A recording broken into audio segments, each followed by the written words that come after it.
नमस्कार दोस्तों, द ज्ञान वाइब चैनल में आपका स्वागत है। आज हम देखेंगे आदि गुरु शंकराचार्य जी के बारे में, जिन्होंने हिंदू ग्रंथों को पुनर्स्थापित किया।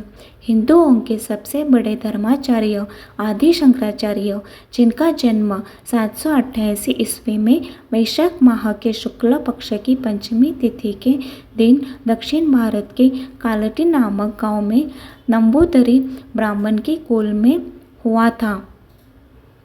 सनातन परंपरा में आदि शंकराचार्य जी को भगवान शिव का अवतार माना जाता है। शंकराचार्य जी के पिता का नाम शिवगुरु और माता का नाम विशिष्टा देवी था।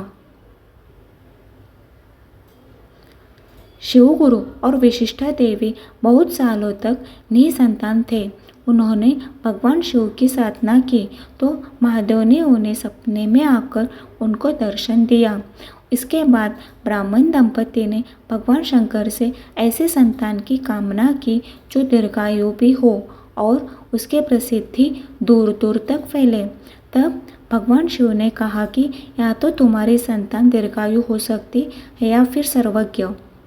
जो दीर्घायु होगा वह सर्वज्ञ नहीं होगा, और अगर सर्वज्ञ संतान चाहते हो तो वह दीर्घायु नहीं होगी। तब ब्राह्मण दंपति ने वरदान के रूप में दीर्घायु के बजाय सर्वज्ञ संतान की कामना की। वरदान देने के बाद भगवान शिव ने ब्राह्मण दंपति यहाँ संतान के रूप में जन्म लिया। शंकराचार्य जी ने भारत की यात्रा की और चारों दिशाओं में 4 पीठों की स्थापना किया था, जो आज के समय में जिसे हम 4 धाम कहते हैं। तो देखते क्या है। पुरी मठ अर्थात जगन्नाथपुरी, श्रृंगेरी पीठ अर्थात रामेश्वरम, शारदा मठ अर्थात द्वारिका, ज्योतिर्मठ अर्थात बद्रीनाथ। इन धामों की स्थापना आदि शंकराचार्य जी के द्वारा ही हुआ था। शंकराचार्य जी ने 3 साल की उम्र में ही मलयालम का ज्ञान प्राप्त कर लिया था। 8 साल की उम्र में उन्हें वेदों का पूरा ज्ञान हो गया था और 12 वर्ष की उम्र में शास्त्रों का अध्ययन कर लिया था। 16 वर्ष की आयु में 100 से भी अधिक ग्रंथों की रचना कर चुके थे। बाद में माता की आज्ञा से वैराग्य धारण कर लिया था। मात्र 32 साल की उम्र में केदारनाथ में उन्होंने समाधि लिया था। भारत के सांस्कृतिक और आध्यात्मिक एकता के लिए आदि शंकराचार्य जी ने विशेष व्यवस्था किया था। उन्होंने उत्तर भारत के हिमालय में स्थित बद्रीनाथ धाम में दक्षिण भारत के ब्राह्मण पुजारी और दक्षिण भारत रामेश्वरम में उत्तर भारत के पुजारी को रखा था।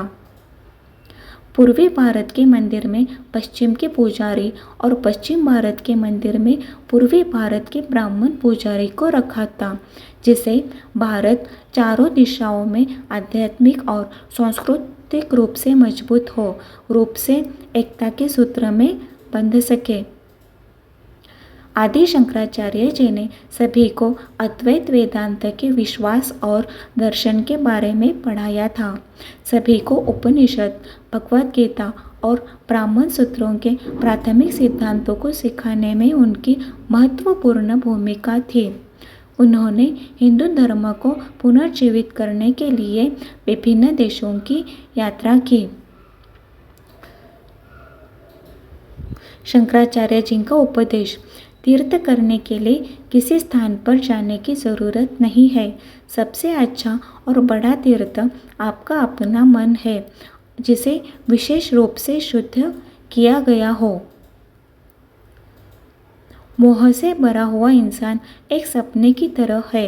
यह तब तक ही सच लगता है जब तक वह अज्ञान के नींद में सो रहे होते हैं। उनकी नींद खुलती है तो उसकी कोई सत्ता नहीं रह जाती है। जिस तरह एक प्रज्वलित दीपक के चमकने के लिए दूसरे दीपक की ज़रूरत नहीं होती है, उसी तरह आत्मा जो खुद ज्ञान स्वरूप है, उसे किसी और ज्ञान की आवश्यकता नहीं होती है। और अपने खुद के ज्ञान के लिए हमारी आत्मा एक राजा के समान होती है और हर व्यक्ति को यह ज्ञान होना चाहिए कि जो शरीर, इंद्रियों, मन बुद्धि से बिल्कुल अलग होती है। आत्मा इन सबका साक्षी स्वरूप है। मंदिर वही पहुंचता है जो धन्यवाद देने चाहता है, मांगने नहीं। Thanks for watching. Please share, subscribe and like.